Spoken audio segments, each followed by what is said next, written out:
now it's time to take it to the next level. Of the free and the home of the brave. 3 years ago, Sydney was the #1 intern in the country. Then she went full-time. She set the new P60 record by breaking Cassandra's.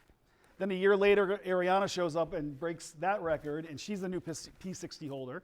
And this year, she walked across the stage as the #2 first-year advisor in the Eastern region. And then Kevin New comes to town and breaks the P40 record. So what's really cool is when somebody does something for the first time, it shows you it's possible. But then when other people follow, it starts to become part of our culture. And asking him, can we go do something different? And that changed the course of my business and my life forever. So I want you to think about that, because we all have that opportunity, whether it's small like the Phelps example or something defining, but it takes courage to make those decisions.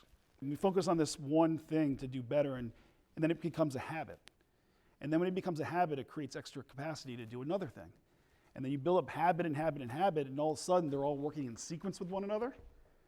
And that's how lives change. That's how your personal life, your business, that's how it all changes.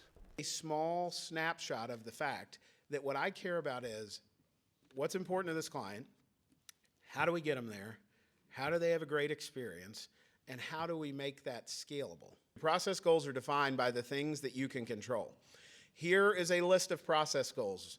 What time I get up in the morning, whether or not I work out, how many times I asked for referrals relative to kept meetings, how many times I dialed the phone. You will wake up a different version of yourself when you commit to something, and you get all these kind of like micro wins. And if you read the book Atomic Habits, it's like this process of habit stacking.